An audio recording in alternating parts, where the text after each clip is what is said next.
But the next morning, I think, was the most amazing sight I've ever seen in my life. I remember climbing outside amongst the wreckage and looking around and thinking, oh, I wonder how far we went during the night. You know, gee, we'll have to go home and see what's happened there. And we ended up walking 5 minutes down the road, and there was home, and I'm still looking around for my house.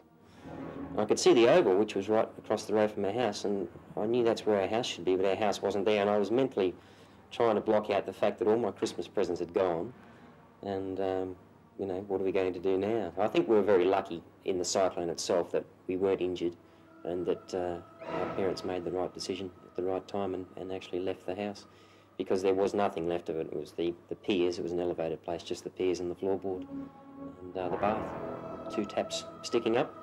I think really when it really comes down to it, it's not your possessions that you're really concerned about. It was the fact that we were all alive, and none of us were injured. We were probably one of the few families that weren't carrying any injuries at all, until one of my sisters trodden on a 9-inch nail. But, there were 9-inch nails everywhere, begging to be trodden on. Of course, everyone was wearing their Japanese safety boots, thongs.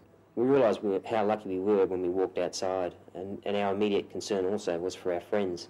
A lot of people were dispersed around the place in other people's houses, and you'd walk into the next door neighbour's yard to see if everything was all right, and they weren't there, and your first thoughts were, oh, I hope they're not buried under the wreckage and dead and things like that. My perspective was, as a 10-year-old, my primary concern was my Christmas presents, of course, and they were gone. We had a 20-metre pool directly beside our house, which was the centre of the neighbourhood for quite a while, and Murphy's Law, of course, everything, the whole house was blown into the pool rather than into the yard, so recovering things was a total no-no. The house was just totally demolished, and all the contents were in the pool. I could see my dressing table floating, bobbing in this black sludge that was in the pool. I'm not too sure how long we walked around that morning, just literally sifting through the rubbish, but it must have been for just hours, you know, in disbelief.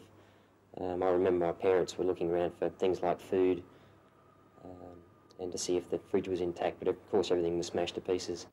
The sheer power of the cyclone just stunned me. It was like an atomic shockwave had moved through the city.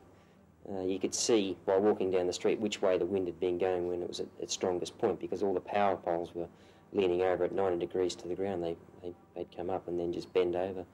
So to appreciate the power involved, you really had to be there to see the devastation. It was quite funny, because you'd see a small bush standing, and next to it a great big piece of iron, totally twisted and mangled. And I think the most amazing sight, as far as destruction goes, that I saw was the water tower at Rapid Creek, which I think probably about 60 metres up in the air, and held, you know, several 100,000 litres of water, and made of plate steel, and it had an enormous dent in it, about the size of a car. And they never did find out what caused it. I do remember standing in my front yard after the Navy had come through, and they'd pulled everything out of the pool and put it in a big pile in the front yard, ready for the bulldozers to come in and put on dump trucks. And I remember Dad standing there saying, well, do we level the whole block, or do we leave the floorboards and piers there?